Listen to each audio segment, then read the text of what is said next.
안녕하세요. 저는 60대 중반 여자입니다. 이번에 저희 며느리에 대해서 좀 적어보려고요. 최근에 황당한 일이 있어서 요즘도 며느리가 저를 볼 때마다 자꾸 제 눈을 피하더라고요.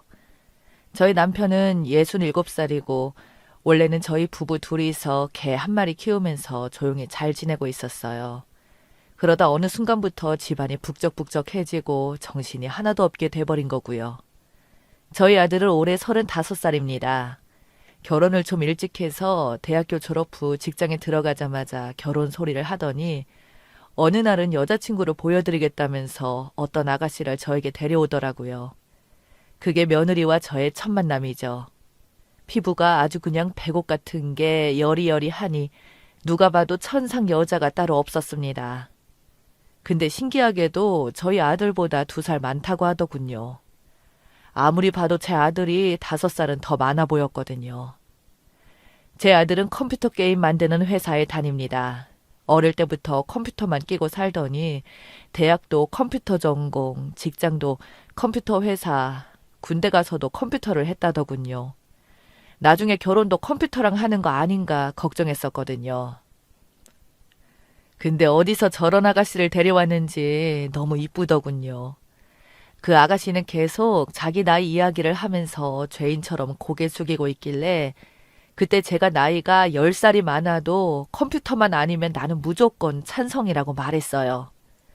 저희가 자식이 아들 하나뿐이라 가족이 적어서 그런지 아들이 일찍 장가가길 내심 바랐었는데 당연히 저는 너무 좋았죠.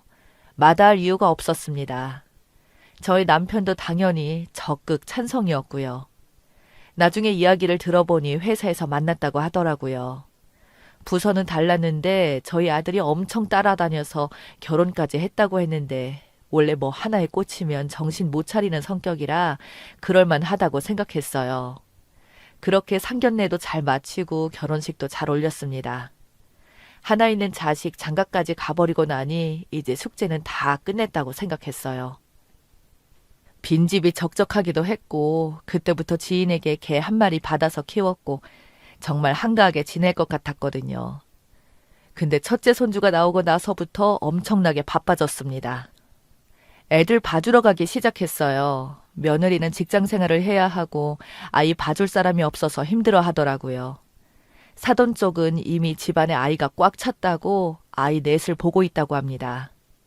그때 한 번 전화 통화를 하는데 그 집은 자식이 넷인데 한 번에 아이를 낳아버려서 아주 정신이 하나도 없다고 그러더라고요. 그래도 우리 금쪽 같은 손주 남의 손에 맡기기도 그렇고 제가 봐준다고 했어요. 제가 왜 그 짓을 하겠다고 했냐고 뭐라 하시는 분도 있었는데 마음이 불편한데 몸만 편해서 뭐 하겠냐 싶어서 그런다고 했고요. 처음엔 저희 집에 맡기고 다니다가 나중에는 저희 아들이 다른 회사로 이직하게 되면서 제가 직접 가서 아이들을 봐주고 그랬습니다. 아들 집에 갈 때마다 내가 미쳤지 하다가도 손주 얼굴만 보면 다 잊고 그랬어요. 남들 사는 이야기를 들어보면 다들 뭐 결혼 전에는 취직 잘했네, 부럽네, 어쩐다 그러잖아요. 그 다음 이야기는 다들 안 하려고 하죠. 제가 딱 그럽니다. 한순간에 완전히 바뀌었어요. 남들 취업했다 어쩐다 난리도 아닐 때 저희 아들은 졸업하자마자 엄청 좋은 회사에 떡하니 들어갔고 결혼 안 한다 혼자 살기 좋아한다 그럴 때도 직장 잡자마자 결혼한다고 했어요. 다들 부러워했죠. 근데 저희 아들이 무슨 바람이 불어서 그랬는지는 잘 모르겠지만 잘 다니던 좋은 회사 간두고 더 작은 회사에 관리자급으로 들어간다고 좋다고 실룩거리며 옮겼거든요. 근데 그 회사가 2년 만에 쫄딱 망해버렸어요.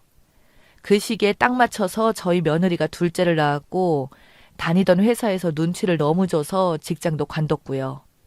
그러니 어쩌겠습니까. 집 나가던 애들이 5년 만에 다시 돌아온 거죠. 제 소원이 이루어졌더라고요. 제가 예전부터 좀 북적북적하게 살고 싶다고 했는데 소원도 골라서 잘 빌어야지 이렇게 들어주실 줄 누가 알았겠는가요. 아주 정신이 하나도 없었어요. 그렇게 두 가족이 한 집에서 살게 되었습니다. 같이 살면서 처음 알게 되었는데 저희 며느리가 몸이 많이 약하더라고요. 앉았다가 일어서기만 하면 휘청휘청 합니다. 처음에는 엄청 걱정했는데 빈혈이라고 몸이 워낙 약하고 예전부터 그랬다고 하는데 특히 둘째 낳고 나서는 더 그런다고 합니다. 그렇게 살짝 휘청거리던 옆에서 저희 아들이 아주 난리도 아닙니다. 어찌나 걱정하는지 가끔 보면 좀 징그러울 정도로 엄청 챙기더라고요.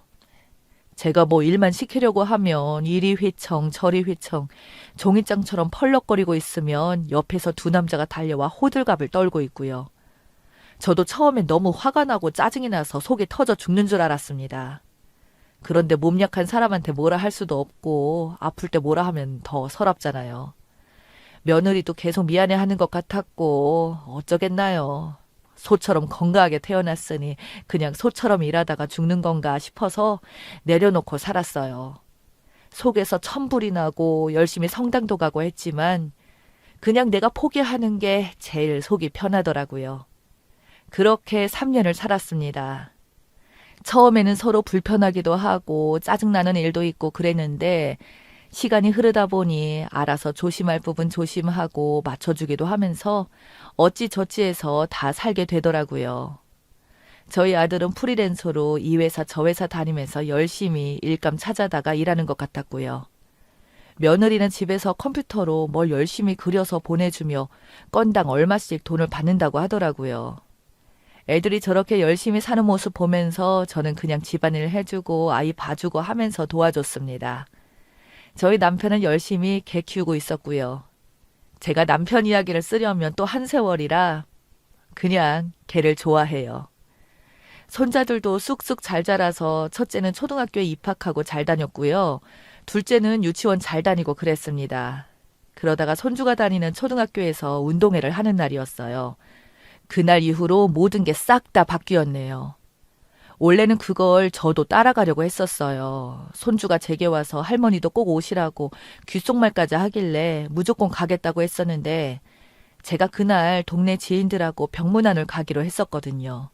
그래서 저는 못 가게 되었는데 요즘 운동회는 규모가 아주 작더라고요.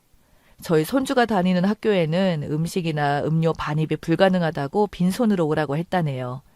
하도 배달 음식을 많이 시켜서 그랬다던데 세상 참 많이 바뀌었더라고요.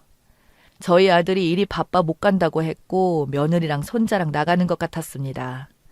저도 내심 따라가고 싶었는데 어쩔 수 없는 상황이었는데 다행히도 병문안이 엄청 금방 끝나서 집에 일찍 온 상황이었어요. 오는 길에 손주 운동회 생각이 나서 우리 손주 잘하고 있나 보고 싶은 마음에 저도 학교로 가봤습니다. 규모는 작아도 제법 운동회 분위기가 물씬 나더라고요.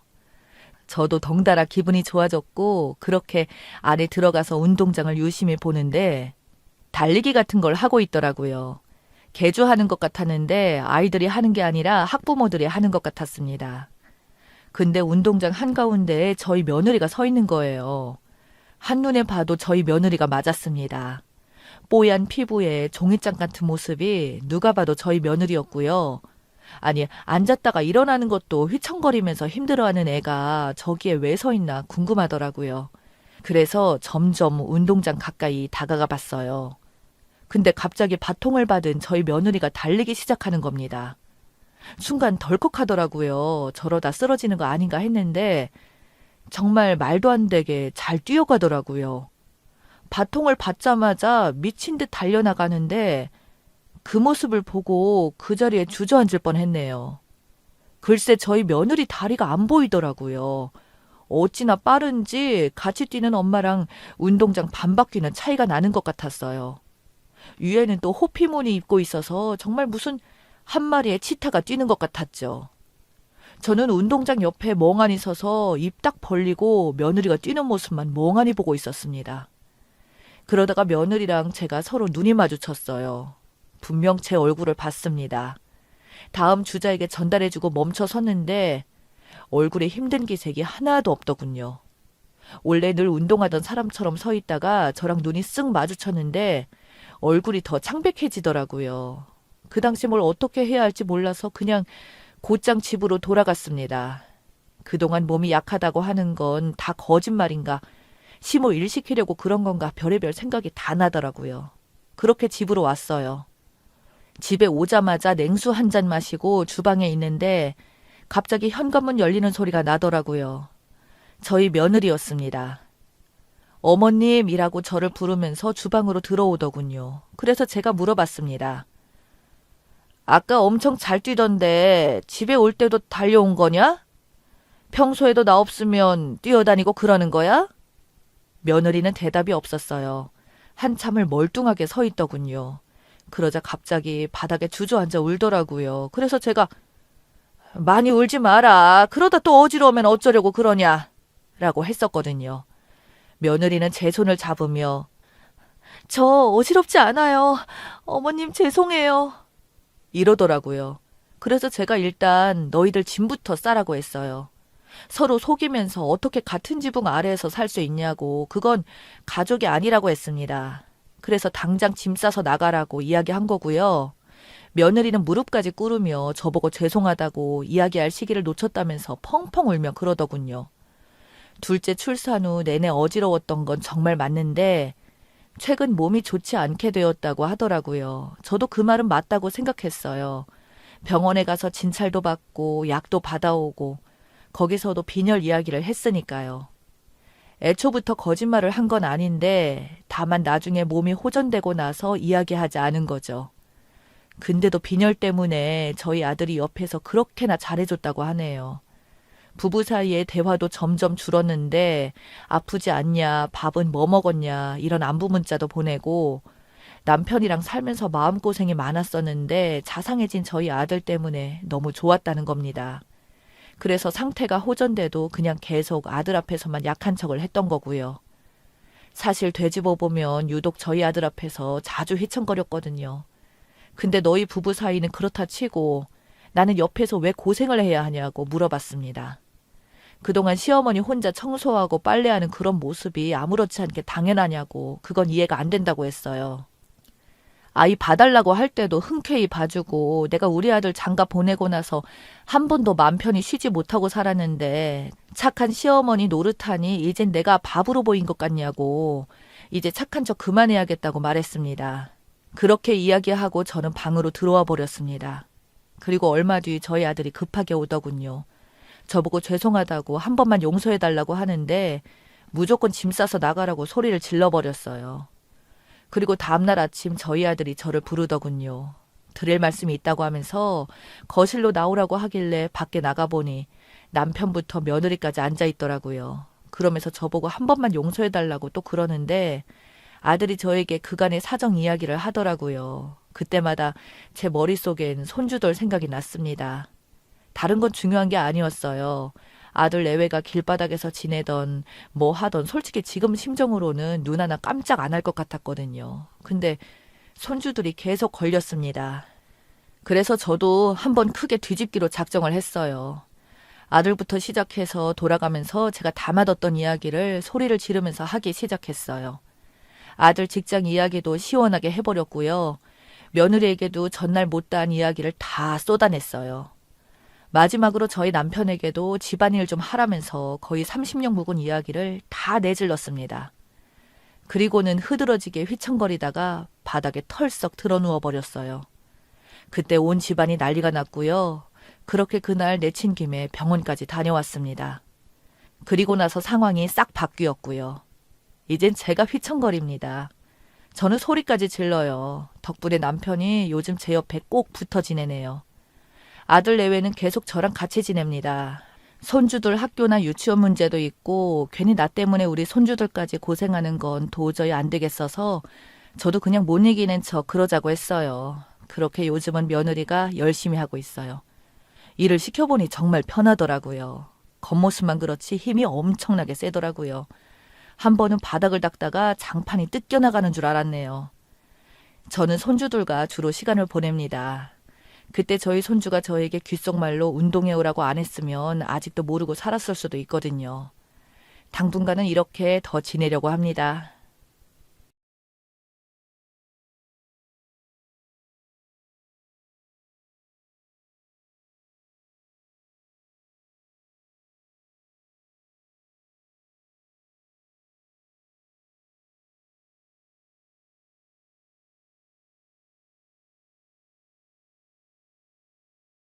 안녕하세요. 아, 술이 많이 취하네요. 저는 올해로 결혼 11년 차인 딸 둘 키우고 있는 아줌마인데요.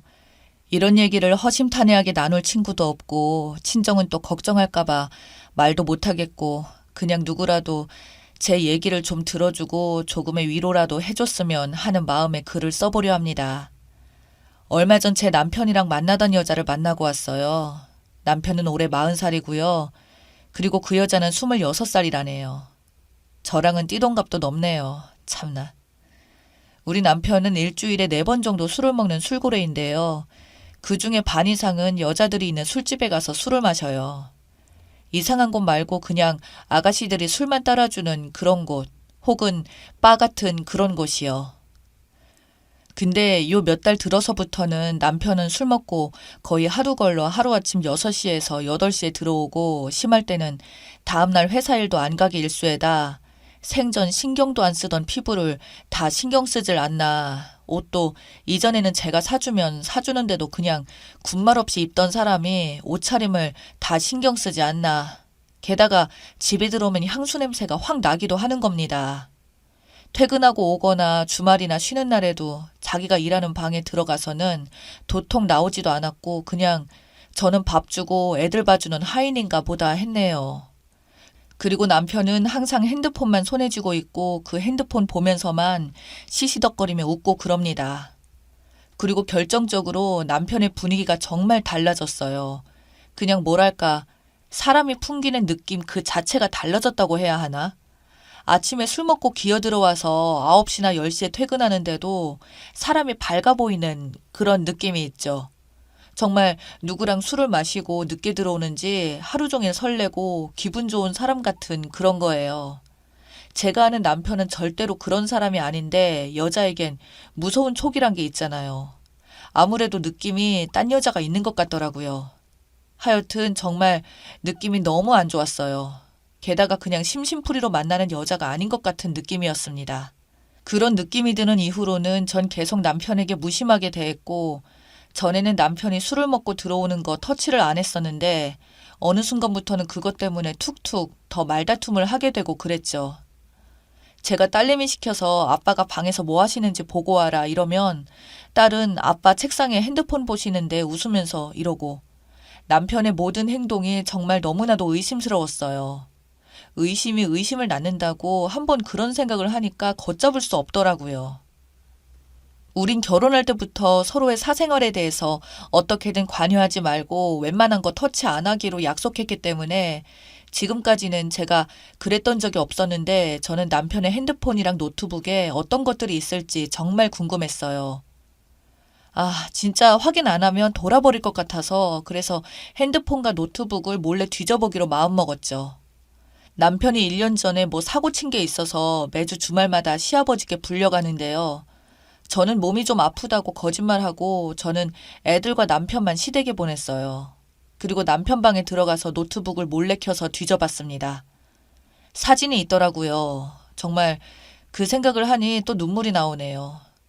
그 여자가 보낸 것 같은 셀카 찍은 사진 몇 장, 도시락 만든 사진, 초콜릿 만드는 사진, 아마 그 여자가 남편에게 만들어줬나 봐요. 또 둘이 어디 가서 찍은 사진들, 그리고 가까운 곳 등대에 간 사진, 하여튼 두 사람의 이런저런 사진들이 있더군요. 이미 의심하고 또 직감하고 있었지만 그런 사진들을 직접 보니까 정말 참을 수가 없었어요. 손이 막 떨리고 몸이 떨리고 진짜 얼마나 울었는지 몰라요. 사람 마음 찢어지게 아픈 게 바로 이런 거구나 싶고, 결혼 6년이란 시간 지나고 보니 우린 하루에 몇 마디 오가는 것도 없이 정말 기계적인 가정생활을 하고 있었고, 항상 우리 딸내미들 얘기나 집안 얘기만 하고 우리 부부 둘만의 얘기를 한 지는 언제인지, 부부 사이에 대화 같은 대화를 한 지가 언제인지, 어떻게 보면 남들에 비해서 아쉬울 거 없는 결혼 생활을 하기도 했습니다. 남편 연봉은 거의 9천에다 딸들에게는 정말 잘해주고 자상하고 저와는 별다른 트러블 없이 지낸 남편이었죠. 근데 왜 이런 일이 생겼을까요? 부부가 서로에게 서로 관여를 안 한 게 이렇게 만든 건가 싶은 생각도 들었어요. 노트북 앞에서 울어대며 3시간은 간 것 같아요. 저는 남편한테 전화해서 친정에서 하루 자고 온다고 하고는 일단 밖으로 나왔어요. 진짜 웃긴 게 막상 나오고 보니 갈 곳이 없더라고요. 눈물은 계속 나오고 갈 곳은 없고 그래서 혼자 근처 공영주차장에 차를 대놓고선 그냥 그 안에서 또 울었었죠. 제가 마음이 정말 약해져 있나 봐요. 아니면 다른 아줌마들도 다 이럴까요? 남편 불러다가 그냥 막 이 여자 누구냐고 삿대질 하면서 따지고 싶은데 그러기에는 너무 많은 생각들이 들었어요. 원래는 밖에서 자고 오려고 했는데 딸들 때문에 마음에 걸려서 저녁 9시쯤에 집으로 들어갔어요. 근데 이게 웬걸. 울 애들은 시아버지 댁에 다 맡겨놓고선 이 인간이 또 술을 먹으러 나갔더라고요. 정말 어이가 없어서 결국 제가 시댁에서 애들 데리고 와서 재우고 밤새워 남편을 기다렸는데 그 시간이 얼마나 길게만 느껴지던지. 그리고 새벽 5시 조금 넘어서 남편이 들어왔습니다. 저는 침대에 누워서 자는 척을 해버렸어요. 그 인간이 방으로 돌아오는데 역시나 향수 냄새가 나더라고요. 저는 눈물이 핑 돌았지만 이를 악물고 참았어요. 남편도 잘 때까지 기다렸다가 그 인간 핸드폰을 몰래 꺼내서 화장실 가서 열어봤습니다. 그 여자랑 카카오톡 한 게 있더라고요. 집에 오기 직전까지 보냈대요. 참고 위에서부터 보려고 쭉 올렸는데 그 전에 것들은 다 지웠는지 없고 그날 보낸 것만 있었어요. 너무 충격적인 게 둘이 술을 마시다 왔나 싶었는데 남편이 그 여자와 보낸 내용이 항상 너와 뜨거웠다. 실은 이제 귀찮을 만도 한데 한없이 내가 만나자고 하면 만났고 만나면서도 항상 웃고 밝게 있어서 나는 네가 너무 좋다. 너를 이렇게 좋아하면 안 되는데 그래도 난 너가 점점 너무 좋아져서 나도 어쩔 줄을 모르겠다. 일단 이 말들이 막 써져 있는 거예요. 얼마나 빠져들었으면 그런 말을 하는지. 저는 그거 보고 화장실에서 또 입 막고 울고 도저히 이대로는 안 되겠다 싶어서 그 여자랑 만나서 얘기라도 좀 해봐야겠다 싶어서 여자 번호를 제 폰에 저장해 놓고 잤어요.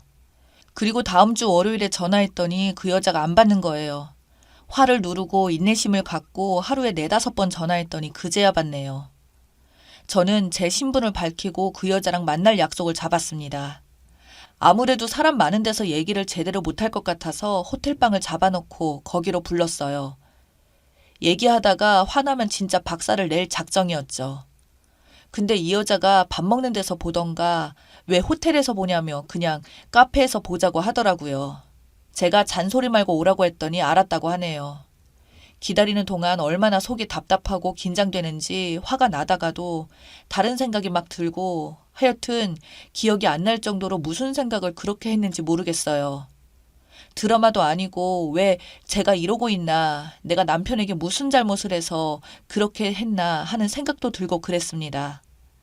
잠시 후 그 여자가 방문을 똑똑 두드리는데 심장이 두근두근 하는 게 손이 막 떨리고 다리도 막 떨고 저는 애써 평정심을 찾은 후 문을 열어주고 그 여자에게 들어오라고 했습니다. 근데 이 여자가 들어오자마자 제 앞에 무릎을 꿇는 겁니다. 그러고는 막 울면서 잘못했다고 화가 풀릴 때까지 자기를 때리라고 하더라고요. 저는 솔직히 그 여자가 드라마에서 나오는 여자들처럼 막 뻔뻔하게 나올 줄로만 예상했는데 그래서 아주 박살을 내버리려고 했었는데 막상 그 여자가 그렇게 나오니까 손이 안 올라가더라고요. 저는 그 여자에게 일단 아니라고 했습니다. 그런데 그 여자는 자기는 계속 무릎 꿇고 있겠다면서 왜 부르신지 잘 안다고 정말 잘못했고 너무 큰 죄를 졌다고 아주 땅이 꺼져라 엉엉 울면서 싹싹 빌었어요. 그래서 양심은 있는 여자인지 아니면 연기를 잘하는 건지 여자를 바로 앉히고 얘기를 들어보았습니다. 그 여자는 바에서 일하다 저희 남편과는 손님으로 만났다고 하네요. 사진으로만 볼 때도 이쁘장한 건 알았지만 실제로 만나서 보니까 젊어서 그런가 더 예쁘고 귀여운 그런 얼굴이었어요. 여자인 제가 봐도 귀여운데 남자들은 어떻겠어요. 게다가 손도 이쁘고 뽀얗고 목소리도 여성스럽고 귀엽더군요. 젊은 건 어쩔 수 없는 건지 그 여자의 예쁜 얼굴을 보고 있자니 나이 먹은 제가 더욱더 초라하게 생각되었어요. 남편은 손님으로 갔다가 걔가 마음에 들어서 계속 몇 번씩 거기를 갔나 봐요. 그러다가 친해지고 나중에 밖에서도 따로 만나고 했다고 하더라고요. 그 여자는 집이 너무 어려워서 등록금 벌려고 일한 거였는데 밖에서 올 남편이 용돈도 주고 해서 만났다고 하네요. 얼마씩 받았냐고 물어봤더니 한 번 볼 때마다 30만 원이나 40만 원씩이었다더군요. 이 한심한 인간 같으니. 걔는 자기가 너무 어렵게 자라서 그래서 그런 거에 혹해서 만났다면서 저에게 계속해서 잘못했다고 빌더군요. 돈 때문이지만 그래도 계속 만나다 보니 저희 남편이 자기한테 마음을 너무 기대고 또 자기를 너무 좋아해서 그래서 그 여자도 거부할 수 없었다고 하더라고요. 만나면서 서로 마음을 기대고 하다 보니까 정말로 좋아져서 자기가 나쁜 행동을 하고 있다는 걸 잠깐 잊었다고 그러면서도 절대로 선은 넘지 않았다고 우리 남편이 같이 여행을 가자고 하고 계속 여행 같이 가자고 그랬는데 절대로 안 갔다고 진짜로 데이트만 했다고 딱 잡았대는데 정말 그랬는지는 제가 어떻게 확인할 수 있는 것도 아니고 설령 이미 서로 그랬다고 한들 제가 뭘 어쩌겠습니까. 하여튼 얘기하는 내내 그 여자는 질질 짜면서 저한테 막 울면서 얘기를 하는데 그거 보니 걔도 참 불쌍해 보이더라고요. 하여튼 얘기하는 내내 그 여자는 질질 짜면서 저한테 막 울면서 얘기를 하는데 그거 보니 걔도 참 불쌍해 보이더라고요. 솔직히 밥 먹고 영화도 보여주면서 돈까지 30만 원씩 쥐어주는데 안 혹할 여자가 어디 있겠어요. 그것도 형편도 어려운 아가씨가. 저는 그 여자에게 오늘은 일단 돌아가라고 하고 나를 만난 건 우리 남편한테 얘기하지 말라고 당부했어요. 그리고 집에 와서 애들 재우고 혼자서 술 잔뜩 마시고 혼자 앉아서 울다가 웃다가 화났다가 자책했다가 막 이랬다가 저랬다가 아주 제정신을 못 찾았네요. 이 시간까지도 남편이란 인간은 또 어디서 술을 먹는지 들어오지도 않고 저는 이제 어떻게 해야 할까요? 남편한테 뭐라고 말해야 할까요? 제 남편은 이미 이 여자한테 마음을 많이 줘버린 거라면 전 이제 어떻게 해요? 진짜 20대 연애하던 젊은 남자처럼 달라진 남편을 보면 저는 가슴이 너무나도 아픈데 또 우리 애들 어떻게 해야 할지. 이제 다시는 둘이 안 만난다고 해놓고서 또 둘이 몰래 만나면 그때는 어떻게 하고 설령 진짜로 안 만난다고 해도 저는 아마 계속해서 남편을 의심할 텐데 이런 상태로 정상적인 가정생활이 가능할는지 그냥 머리가 터질 것 같네요.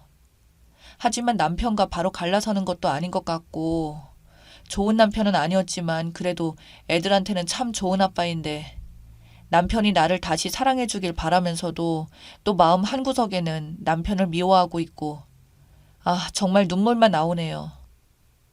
마음이 쓰리고 쓰려서 뭘 어떻게 할 수가 없네요.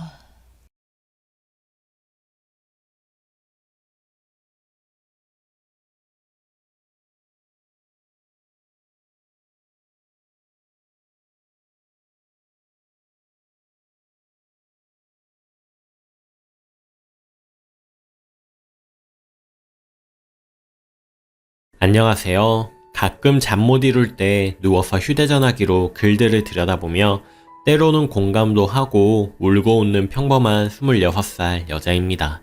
매일 다른 분들 고민글만 읽어오다가 오늘은 너무 답답하고 잠도 안 오고 지인들에게 말하자니 제 얼굴에 침 뱉기인 것 같아서 이렇게 처음으로 익명의 힘을 빌려서나마 제 큰 고민을 몇 가지 끄적여 볼까 합니다. 결혼하신 분들이 많이 계실 것 같아서 조언 좀 얻고자 올려봅니다. 저는 지금 세상에서 부모님 다음으로 존경하고 사랑하는 남자와 5년째 연애 중입니다. 저는 26살이고 남자친구는 33살입니다. 남자친구 나이도 나이지만 저희 둘 다 서로 믿음과 사랑이 확고해서 결혼을 약속하던 사이였죠.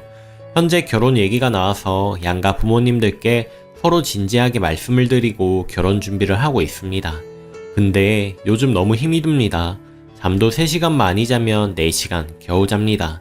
입맛도 없고 그냥 일상 모든 게 다 싫습니다. 이유는 바로 남자친구 어머니 때문입니다. 빠른 이해를 돕고자 간단하게 말씀드릴게요. 전 현재 음대를 졸업하고 음악교육대학원 재학 중입니다. 그리고 남자친구는 현재 공중보건의사입니다. 내년부터 선배 병원에 머물며 1년 정도 일하며 잘 배우고 여건이 된다면 개인 병원을 자그마하게 하고 싶어 합니다. 그래서 올해 결혼 얘기가 나온 것도 있고요. 저흰 5년간 연애를 해서 그동안 저도 남자친구 부모님과 여동생 자주 뵙고 식사도 여러 번 이야기도 나누었습니다. 그동안 좋은 분위기 속에서요. 남자친구 여동생은 저보다 언니지만 같은 학기 전공이고 학교도 같은 대학교 출신이라 대화도 잘 통하고 사이가 좋습니다. 아버님도 절 정말 예뻐하십니다. 매일 예쁘다 해주고 널 만난 건 복이라 해주시며 저를 따뜻하게 맞아주셔서 늘 기분이 좋습니다. 근데 남자친구 어머님께서 저를 탐탁지 않게 생각을 하십니다. 연애 도중 매번 볼 때마다 한두 가지씩 무언가를 지적하셨습니다. 물론 지적받을 만한 상황이면 이해가 가는데 그것도 아닙니다.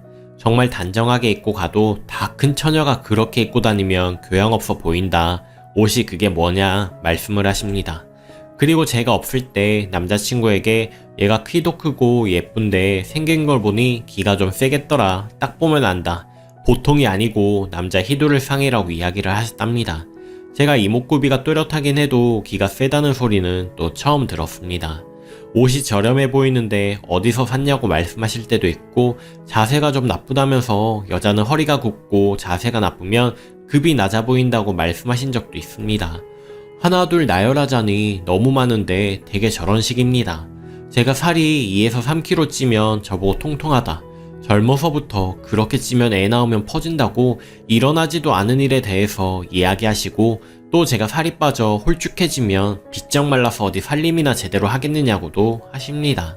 머리 손질이 조금이라도 안 되어 있으면 미용실 좀 다녀라. 여자도 관리해야 한다고 하시고 어떤 날은 너는 손톱 세게 매일 바뀌어 있니 하시며 너무 과소비하는 건 좋지 않다고 이야기를 하십니다. 워낙 할 말 다 하고 호탕한 성격이시라 남자친구도 매번 저에게 미안하다고 합니다. 네가 이해해라. 원래 우리 엄마가 직설적으로 말을 한다. 근데 마음은 안 그런 분인데 뒤끝도 없으시고 따뜻한 부분도 있으시다. 다만 말을 막 하신다. 이렇게 이야기를 합니다. 남자친구 아버님은 엄청나게 양반이세요. 저에게 다독이며 옆에서 보기 좀 그러셨는지 어머님 하시는 말 너무 마음에 두지 말라고 원래 어투가 강하시다며 웃으며 말씀을 하십니다. 그러면서 덧붙이기를 속은 따뜻한 분이라고 이야기를 하십니다. 근데 이게 한두 번이 아니라 계속 쌓이다 보니 저도 너무 스트레스였거든요. 제가 그렇다고 어머니께 꼬투리 잡힌 일도 없는데 저러시니 원인도 잘 모르겠습니다. 하다못해 선물을 드리거나 먹을 것을 사다 드려도 퉁명스럽게 말씀을 하십니다. 제가 꽃꽂이를 좋아합니다. 꽃도 좋아하고 만드는 것도 좋아해요. 그래서 꽃을 제가 직접 예쁘게 만들어서 갖다 드리면 하시는 말씀이 내 아들 돈으로 산 거냐며 그러면 이게 누가 준 선물이냐 라고 하십니다. 아니면 먹을 것을 드리면 너 먹고 싶어서 너 먹으려고 사온 거냐 이러세요. 정말 그럴 때마다 할 말이 없어요. 고급 스카프를 사다 드리면 매대에서 사온 거냐고 하시고 과일을 사다 드리면 난 과일 싫어한다며 집에 굴러다니는 과일이 천지라고 하십니다. 그냥 이건 빙산의 일각이고요. 말하자면 끝도 없습니다. 너무 길어졌네요. 아무튼 저런 패턴의 반복입니다. 5년간 그랬어요. 그래도 제가 사랑하는 남자의 어머님이고 예뻐하는 아들 곁에 여자가 있으니 일종의 질투이신가 보다 하면서 그래서 퉁명스러운 거겠지. 내가 더 잘하면 마음을 여시겠지 생각하고 더 노력했습니다. 근데 진짜 큰 문제는 결혼 준비가 시작되면서 생겼습니다. 단도직입적으로 말하자면 소위 우스갯소리로 말하는 키 3개를 가져오라고 합니다. 드라마 이야기 같지 않나요? 본인 아들이랑 결혼하려고 선보려고 하는 여자 줄 섰다며 내가 그동안 정으로 너를 이뻐하니 그 정도는 해와야 한다고 하십니다. 집은 자가로 7에서 8억짜리 집 원하시고요. 나중에 개원할 때도 제 쪽에서 더 보태는 거 마찬가지고요. 남자친구 차 원래 타던 차도 외제 승용차였는데 그보다 더 높은 고급 승용차를 가져오라고 합니다. 물론 남자친구 의사 공부 시키시고 뒷바라지 하시느라 고생하신 거 알고 장남에다가 아들 귀하다고 노래 부르시는 거 알고 있습니다. 하지만 무리한 요구라고 생각이 들어요. 아, 또 남자친구 여동생 고가의 가방도 목록에 포함되어 있습니다.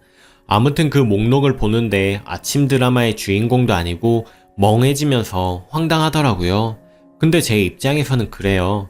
중매도 아니고 5년 연애하고 여태 인사하며 지내오다가 저렇게 나오시니 너무 섭섭합니다. 물론 우리 집이 먹고 사는데 지장 없고 여유는 있습니다만, 하지만 저 조건을 다 충족시켜 드릴 만큼 우리 집 엄청나게 부유하지도 않습니다. 단지 아들이 의사이기 때문에 저렇게 원하시는 거라면 합당하지 않다고 생각해요.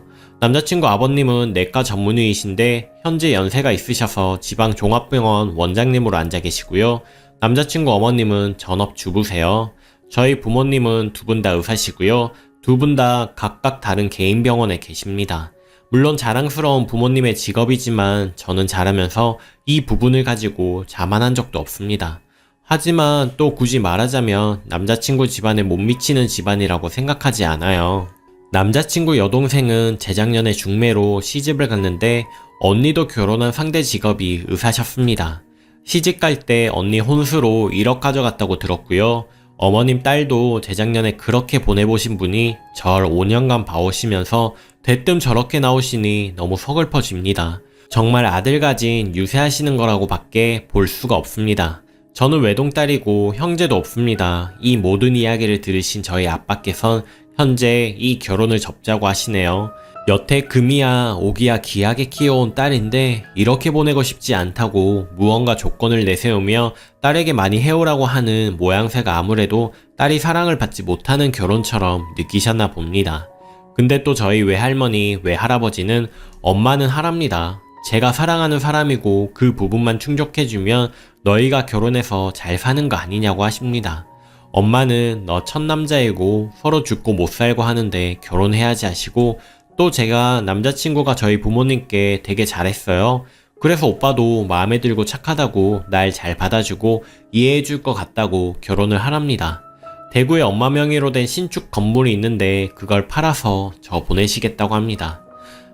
저는 그렇게까지 하는 결혼이 옳은 건지 잘 모르겠습니다. 정말이지 남자친구는 어디 하나 나무랄 데 없는 사람이고요. 따뜻하고 정도 많고 똑부러지고 성실하고 무엇보다 저랑 취미생활, 대학 코드, 성격 다 잘 맞고 제 첫 남자이고 저밖에 모르는 저만 아껴줍니다. 남자친구가 어머님께 계속 얘기하면서 어머님을 설득하고 있는 와중에 어젯밤에 남자친구에게 연락이 왔는데 남자친구 어머님께서 고민 끝에 자동차만 없던 거로 하자십니다. 근데 자가집이랑 개원은 여전히 주장하시는 상태이고요. 계속 남자친구가 어머님 설득을 하고 있지만 앞으로도 어머님 성격을 봤을 땐 돌부처보다 더하면 더했지 덜하진 않을 거라 너무 걱정이 됩니다. 정말 어떻게 해야 할지 모르겠습니다. 이 사람과는 너무 헤어지기 싫고 결혼 생각하면 꿈만 같고 행복하기만 한데 어머님과 부딪히니 다 깨질 것만 같습니다.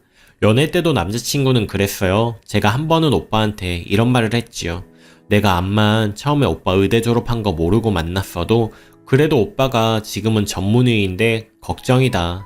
오빠 부모님께선 어떻게 결혼하셨는지 몰라도 우리 부모님은 두 분 다 의사시고 대학 시절부터 연애해오다 한 결혼이라 순탄하게 결혼했다지만 난 의사도 아니고 그냥 평범한 학생이고 행여나 오빠 어머님이 요구하시면 어떡하느냐고 물을 때마다 너랑 나 사이에 그런 게 어딨느냐고 우린 우리가 죽고 못 살아는 결혼이다. 혼수 가구만 간소하게 가져오면 되는 거라고 남자친구 집도 아버님이 원장이시라 넉넉한 편이라 남자친구 개원이나 결혼할 때 큰돈 절대 필요 없다고 늘 반복해서 말했습니다.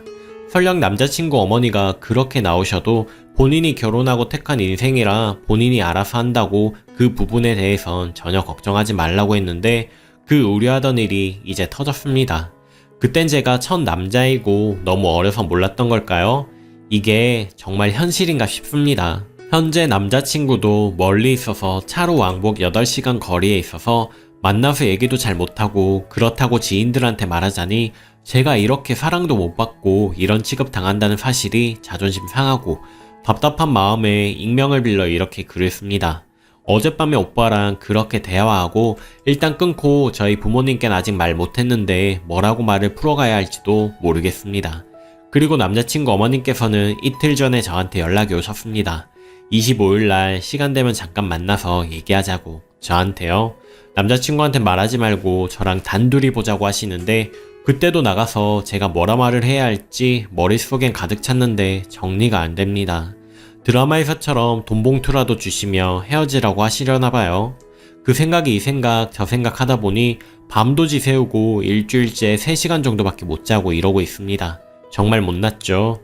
저도 열심히 해서 우리 부모님 뒷바라지 노고에 보답하려고 부모님 바람대로 나름 좋은 대학에도 들어가 졸업하고 대학원도 가고 착실히 살아왔다고 생각했는데 지금 제 모습을 보니 부모님 가슴에 대못 받고 내가 내 가슴에도 못 받고 근데 이 남자와는 못 헤어지겠고 너무 뒤죽박죽 끄적여놔서 죄송합니다.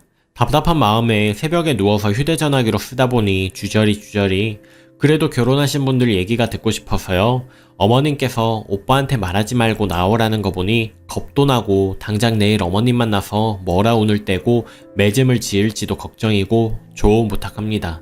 긴 글 읽어주셔서 감사합니다. 후기입니다. 이날이 오면 어쩌나 싶어서 밤까지 지새웠습니다. 결국에는 어머님을 만나고 왔어요. 그런데 아무래도 저 사고친 것 같습니다. 일단 다른 건 모르겠고 댓글을 읽어보니 저보고 바보 같다, 어리다, 정신 차려라 말씀들 많았는데 사실 이해는 되어도 마음속 깊이 새기지는 못했거든요. 결국에는 정리되지 않는 마음으로 어머님을 만나러 갔습니다. 그런데 딱 하나 녹음은 필수라고 하셔서 그거 하나는 했습니다. 그런데 얼마나 떨리던지 혹시나 들키지는 않을까 정말 심장이 터지는 줄 알았습니다. 어머님이 뭐라고 하실지 사실 짐작도 되지 않았지만 좋은 말이 아닌 건 알고 있었어요. 그런데 정말 드라마더라고요. 저보고 대뜸 다 해올 수 있어? 그러시더라고요. 그래서 부모님과 상의를 더 해야 한다고 말씀드렸더니 그래 너무 무리하지 마라 하시더라고요. 그러시더니 곧 저보고 사실 네가 가당키냐 하면서 우리 아들은 의사고 더 좋은 신부감이 많았는데 어찌어찌 하다 보니 너를 만나서 시간이 이만큼 흘렀고 시간 때문에 헤어지지도 못하는 것 같더라. 네가 부족한 만큼 혼수라도 제대로 해오라는 것인데 그것도 못 해온다면 무슨 의미가 있겠냐면서 못 해올 것 같으면 괜히 믿지는 결혼하지 말고 네가 헤어진다고 말해라. 대충 기억나는 말은 이 정도입니다. 진짜 저한테 저렇게 말씀하실 줄은 몰랐거든요. 저 그동안 싫은 티 한 번 낸 적 없는데 갑자기 무슨 생각으로 그랬는지는 모르겠지만 너무 욱하더라고요. 그래서 제가 하고 싶은 말을 다 쏟아냈습니다. 저도 아무리 생각해봐도 이 결혼 저랑 안 맞는 것 같다고 정말 만족스러운 집안이면 제가 건물이며 빚을 내서라도 혼수해서 갈 텐데 사실 자꾸 고민이 되는 건 그럴 만한 집안이 아닌 것 같아서요. 어머님은 자꾸 말로 확대하시는 분이고 사실 저희 집은 두 분 다 의사이신 정통 있는 집안인데 땡땡 씨네는 그렇지도 않잖아요. 고민하던 찰나 이렇게 먼저 결론 지어주셔서 감사합니다 하고 그냥 나와버렸습니다. 그리고 어찌나 눈물이 나는지 펑펑 울었습니다. 그리고 조금 있다가 남자친구 전화 오고 난리가 났는데 안 받았습니다. 집에 가서 엄마 아빠한테 다 말하고 헤어지고 싶다고 오열하고 지금은 좀 감정이 잦아든 상태예요. 말씀 주신 조언처럼 정말 제가 철이 없었네요.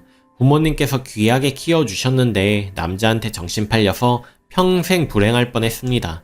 정말 저 정도인 줄은 몰랐거든요. 저런 말 하려고 저 혼자 나오라고 했나봐요. 그리고는 저희 사이를 이간질 하려고 하셨을까요? 문제는 남자친구인데 헤어지는 게 정말 가슴 찢어질 듯 아픕니다. 아까 녹음 파일만 카톡으로 보냈는데 다 들었겠죠. 자기 엄마가 한 말, 제가 한 말 상황 파악 되었으니 저렇게 연락이 오는 것 같은데 그래도 단호하게 끊어내야겠죠. 며칠 다른 지역 가서 연락 다 끊고 쉬다가 오려고요. 제가 잘 헤어질 수 있게 용기와 지혜를 주세요. 이야기 들어주셔서 감사드립니다. 댓글입니다. 금이야 오기야 공주처럼 키워놨더니 남자한테 미쳐서 무수리로 그 집 구석에 들어가시려고요.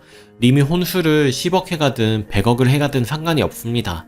남자 엄마는 언어폭력 확대 계속할 거고요. 끊임없이 친정에서 뭐 더 뜯어낼 것 없나 들들 볶을 거예요. 그때마다 님은 야금야금 부모님 사지 잘라다가 갖다 바치겠죠.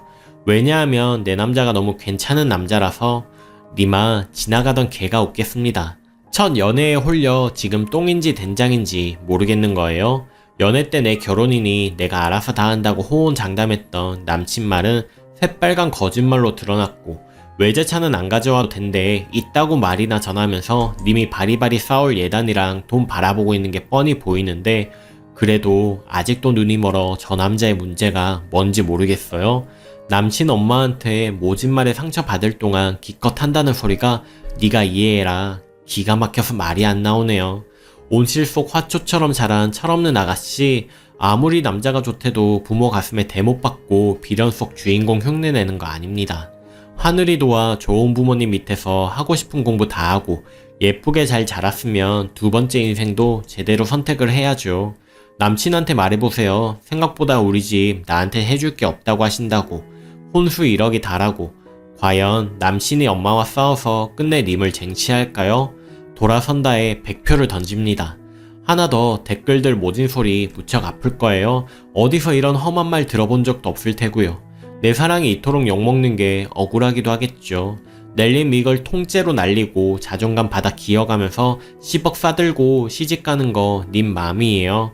근데 이 댓글들은 잊지 않았으면 좋겠네요. 여기에 글 올리고 뼈아픈 충고 듣는 게 님이 자신의 의지로 가진 마지막 기회라는 생각이 듭니다. 부디 잘 생각하시길. 님 이제 겨우 26살입니다. 그리고 내일 만날 때 녹음 필수입니다. 핸드폰에 녹음 기능이 있는 거 아시죠? 켜 놓으세요. 우리 엄마가 그럴 리 없다. 난 그런 말 한 적 없다.